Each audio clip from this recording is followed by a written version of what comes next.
Setahun telah berlalu, November muncul kembali dengan kehangatan semalam. Tanpa kita sedari, reformasi telah pun 25 tahun dan dah genap setahun yang amat berhormat Presiden dinobatkan menjadi Perdana Menteri Malaysia. Tahniah untuk rakyat Malaysia. Datuk Pengerusi Tetap yang amat berhormat Presiden dan barisan kepimpinan yang di atas, para perwakilan pemerhati daripada seluruh negara, Assalamualaikum warahmatullahi taala wabarakatuh. Salam sejahtera, Kopi Wasian. Saya Awang Husaini bin Syahari, Ketua Cabang Putatan, Naib Presiden dan mantan ahli Parlimen Putatan. InsyaAllah we will be back.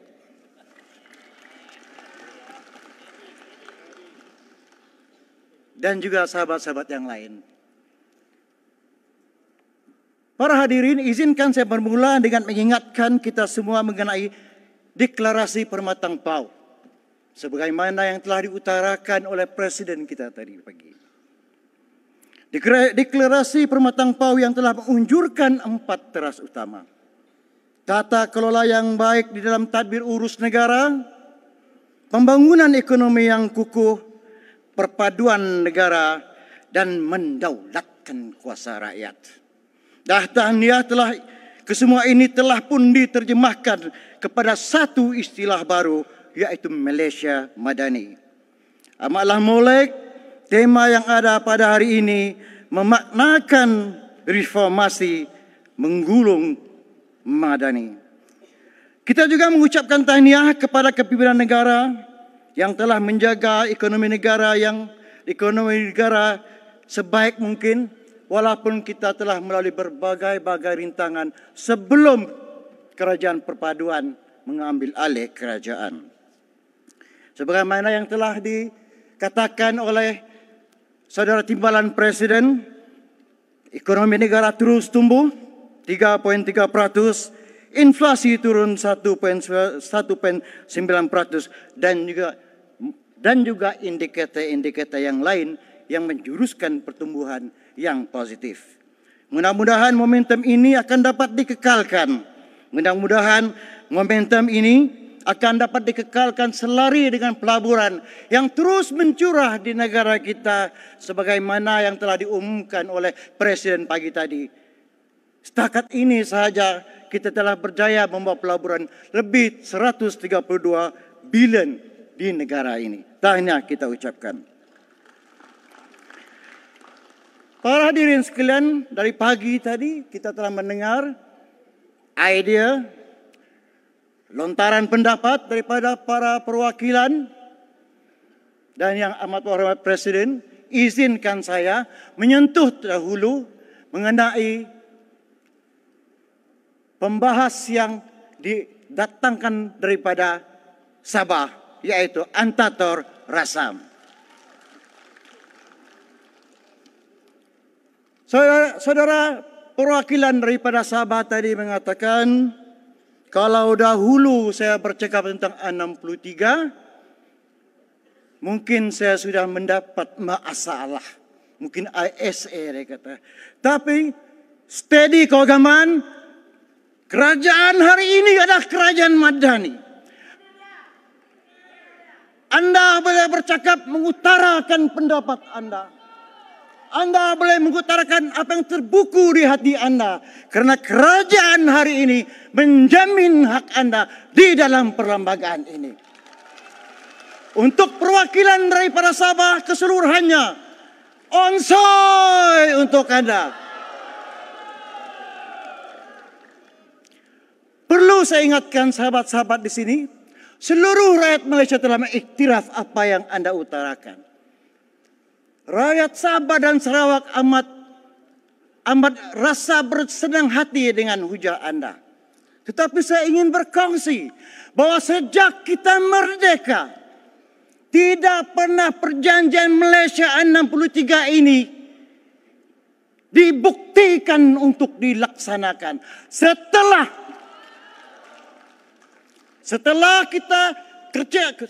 kerajaan perpaduan dapat ditubuhkan, yang amat berhormat Perdana Menteri, perkara pertama yang beliau lakukan adalah untuk merealisasikan perjanjian MA 63 sebagaimana yang termaktub di dalam perlembagaan. Sebelum ini tidak ada.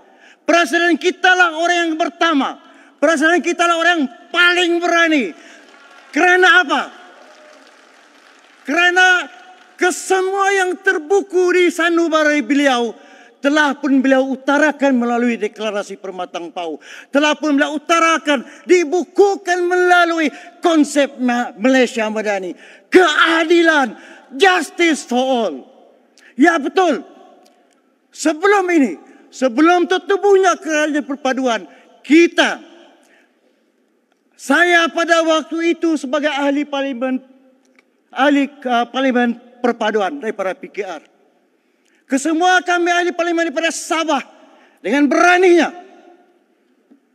membawa kes MA 63 itu ke mahkamah. Tidak ada ahli parlimen ataupun ahli Dewan Undangan Negeri daripada Sabah yang berani berbuat demikian. Yang lain mungkin bercakap, mungkin mengeluarkan keluhan, tetapi tidak bagi kami. Tetapi apabila kita sudah menang, kita telah diberi satu sinar baru. Dan diberi satu nafas baru. Yang amat berhormat Presiden. Dengan hati yang luhur. Hati Permatang Pau. Hati Madani. Telah menzahirkan bahawa hak anda melalui perjanjian 63 untuk Sabah dan Sarawak insya Allah akan dapat ditunaikan. Dalam masa yang sama, kita juga mendengar perbahasan daripada Selangor. Kita mesti memberi ruang yang cukup untuk yang amat berhormat Perdana Menteri dan juga menteri-menteri yang lain. Kita perlu memberi ruang, masa yang cukup untuk mereka memperhalusi agar tidak ada ketirisan. Agar kita tidak kelang kabut dalam merelasikan segala-galanya. Kerana salah satu di dalam konsep Madani yang lahir daripada reformasi ada keikhlasan, ada kejujuran yang ditunggu sekian lama oleh rakyat Malaysia, yang sabar dinanti-nanti oleh rakyat di Sabah dan Sarawak. Justru itu kami ahli-ahli parlimen dan juga Dewan Undangan Negeri, selepas itu saya tidak lagi saya tewas 124 sahaja. Kami gugurkan sementara waktu. Ataupun saya gunakan bahasa yang baik, kami tarik handbrake dahulu. Kerana kita yakin Perdana Menteri, Presiden telah pun memberi satu jangka masa yang kita boleh terima. Sabah Sarawak boleh terima. Untuk memperolisi segala-galanya. Insya Allah kita yakin kerajaan reformasi, kerajaan Madani akan melakukan yang terbaik untuk menjamin hak kita semua. Bukan saja Sabah dan Sarawak, tetapi seluruh rakyat Malaysia sebagaimana yang diutarakan oleh perwakilan-perwakilan yang ada pada hari ini. Seterusnya, izinkan saya menyentuh tentang meritokrasi yang telah disentuh oleh Presiden.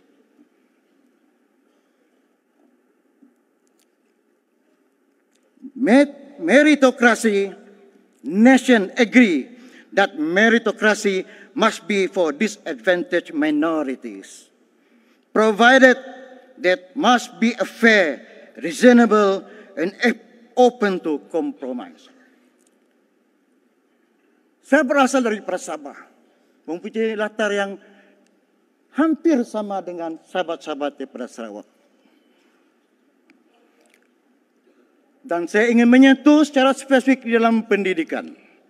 Selagi kita tidak mampu, selagi kerajaan tidak mampu untuk mewujudkan a level playing field, selagi itulah meritokrasi ini dapat kita guna pakai sebaik yang mungkin. Selagi kita tidak ada unsur-unsur penindasan di dalam bidang pendidikan, bagaimana anak-anak Sabah dan Sarawak boleh bersaing dengan orang-orang di Kuala Lumpur, boleh bersaing dengan sekolah-sekolah yang maju di Selangor ataupun di Perak. Di dalam pengkajian saya, terlalu jauh jurang pemisah sekolah pintar, sekolah berabah sama penuh. Untuk pengetahuan para hadirin sekalian, pada tahun 83 saya di dalam tingkatan 6 atas. Pada tahun 1985. Itulah kali pertamanya sekolah berasrama penuh diwujudkan di Sabah. Let alone sekolah pintar. Let alone untuk sekolah-sekolah yang maju. Meritokrasi ini perlu diwujudkan untuk menjaga kaum minoriti. Katakan di Semenanjung, bukan saja kepada orang Melayu, tetapi kepada seluruh orang India yang memerlukannya. Begitu juga di Sabah dan Sarawak. Kadang-kadang Sabah dan Sarawak ini meritokrasi berpandukan kepada geografi. Meritokrasi berpandukan kepada demografi. Izinkan saya berkongsi. Pada tahun 70-an dahulu, kerajaan Sabah dan juga Sarawak, karena kekurangan prasarana sekolah pada waktu itu, tahukah tuan-tuan dan puan-puan apa yang dilakukan oleh kerajaan kami? Beribu-ribu penuntut daripada Sabah dan Sarawak diterbangkan ke Semenanjung pada tahun 70-an. Di adik-beradik saja saya, di keluarga saya, 3 orang daripada kakak saya menuntut di Kelantan. Sehinggalah habis ke universiti. Begitu juga kebanyakan orang-orang Sabah yang lain pada tahun 70-an. Begitulah betapa pentingnya demokrasi yang berasaskan demografi dan geografi ini, agar keseimbangan, agar justice kepada orang-orang yang tercicir, kepada orang-orang yang ketinggalan itu dapat mengejar. Apabila sudah dikejar, apabila sudah berjaya, konsep meritokrasi ini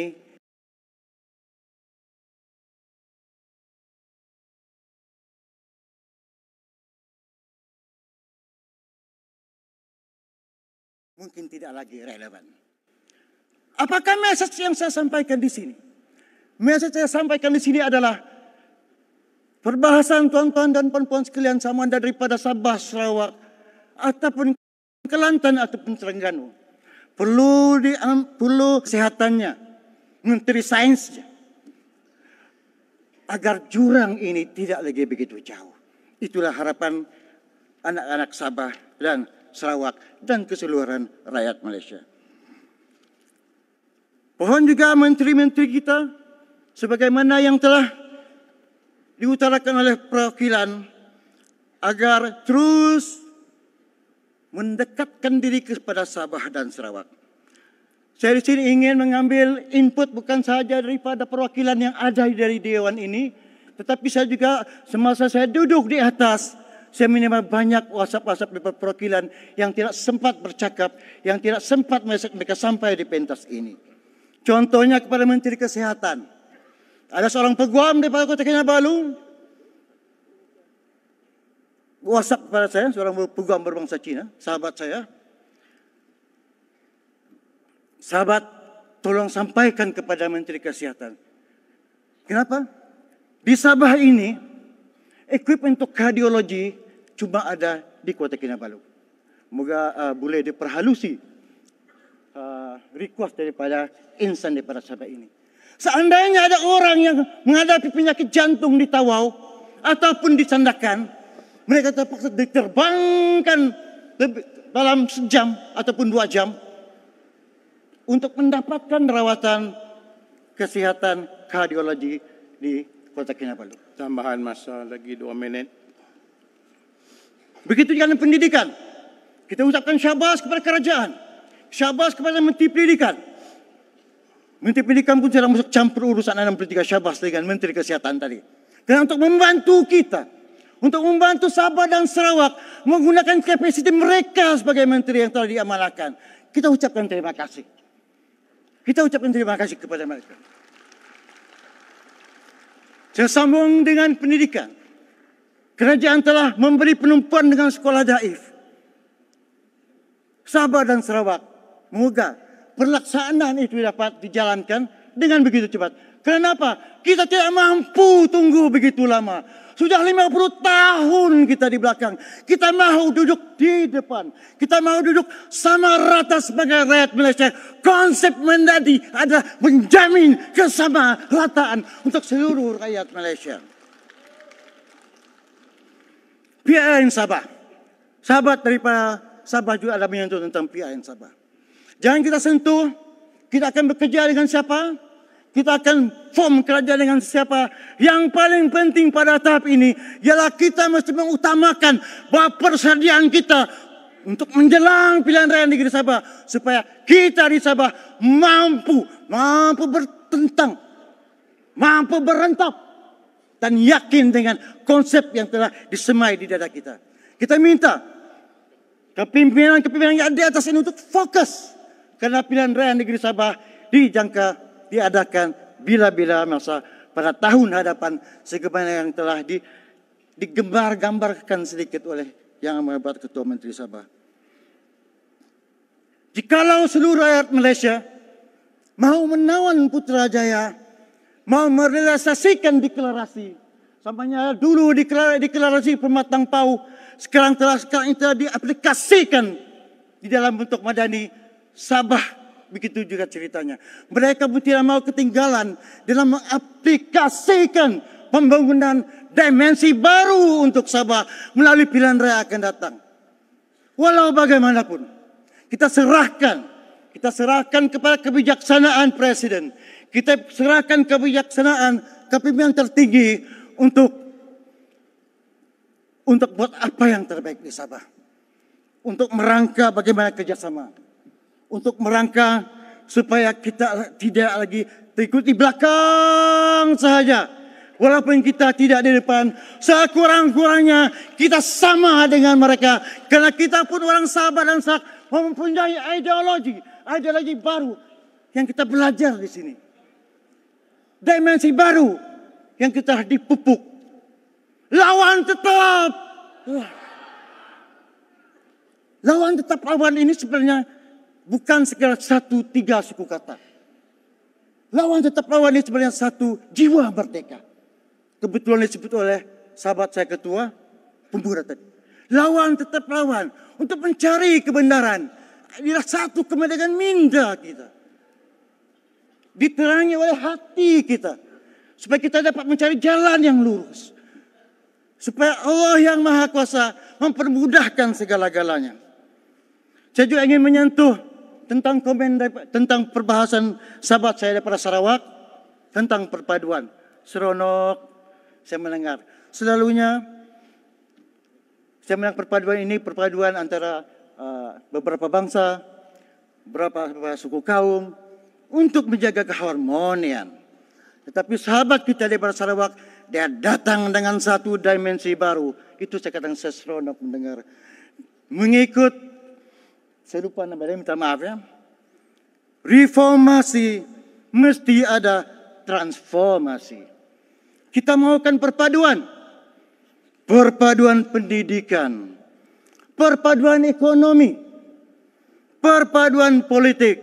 Sahabat saya daripada Sarawak dan juga seluruh perwakilan daripada Sabah dan Sarawak, seluruh rakyat Malaysia di Sabah dan Sarawak, inilah sebenarnya intipati yang terkandung di dalam Malaysia Madani. Membahas waktu hampir cuma. Ini yang telah diutarakan oleh sahabat saya, Naib Ketua AMK tadi. Kita perlu memahami konsep itu. Tahniah kepada sahabat, karena sahabat daripada Sarawak telah memahami konsep sebenar Malaysia Madani yang disebut perpaduan justice for all. Bukan saja perpaduan keharmonian antara dua bangsa. Daripada Terengganu, program daripada Terengganu ada menyentuh tentang veteran. Saya berkongsi perbahasan Anda. Jikalau tidak ada orang-orang terdahulu daripada kita, reformasi telah pun dilaungkan di tanah air kita sejak 1998. Jikalau tidak ada orang-orang veteran ini, mungkin sudah 10-20% mereka sudah tidak ada bersama-sama kita. Sudah tidak mampu untuk melihat kejayaan kita. Sudah tidak mampu untuk melihat term reformasi itu direalisasikan. Minta awan sini pendekkan ucapan. Maaf. Kita ucapkan terima kasih kepada yang veteran, walaupun kepada keluarga mereka, kepada veteran semua, moga jiwa Anda, perjuangan Anda akan terus turun kepada generasi yang di bawah ini, termasuk saya. Tatap, akhir sekali, kerana masa sudah mengizinkan, saya ingin berkongsi juga perbahasan daripada sahabat-sahabat, agar marilah kita sama-sama berganding bahu untuk merelasikan impian untuk mewujudkan Malaysia yang aman makmur. Tanggungjawab itu bukan saja dipertanggungjawabkan kepada mereka yang di atas sini yang mempunyai jawatan yang penat. Saya ucapkan terima kasih kepada menteri-menteri yang selalu datang ke Sabah, menziarahi ke Sabah. Tapi yang terakhir, saya sampaikan juga yang terakhir, kalau boleh kementerian-kementerian yang diteraji oleh ahli-ahli PKR, kalau boleh lantiklah wakil-wakil daripada kementerian Anda di negeri Sabah. Dengan itu mungkin program-program dapat direalisasikan dengan licin. Kami tahu menteri-menteri kita di sini selalu datang ke Sabah dan mempunyai agenda yang amat baik, seperti membantu dan merahsiakan 63. Tetapi kalau boleh, untuk mewujudkan satu mekanisme yang berjaya, untuk mewujudkan satu mekanisme yang berhasil, supaya dapat membantu pejuang-pejuang kita di negeri Sabah menyampaikan mesej mereka, saya pohon, perwakilan pun pohon, saya menerima beratus mesej. Kalau boleh, menteri-menteri ini ataupun timbalan menteri ini, kalau boleh ringankan hati, lantiklah wakil-wakil di negeri Sabah untuk membantu Anda, semua di dalam menjalankan kerja. Sekian, mungkin saya memohon maaf seandainya terlebih kata ataupun tersasul bahasa. Saya sudahi dengan Assalamualaikum, salam sejahtera, Kopi Bosian. Sekian.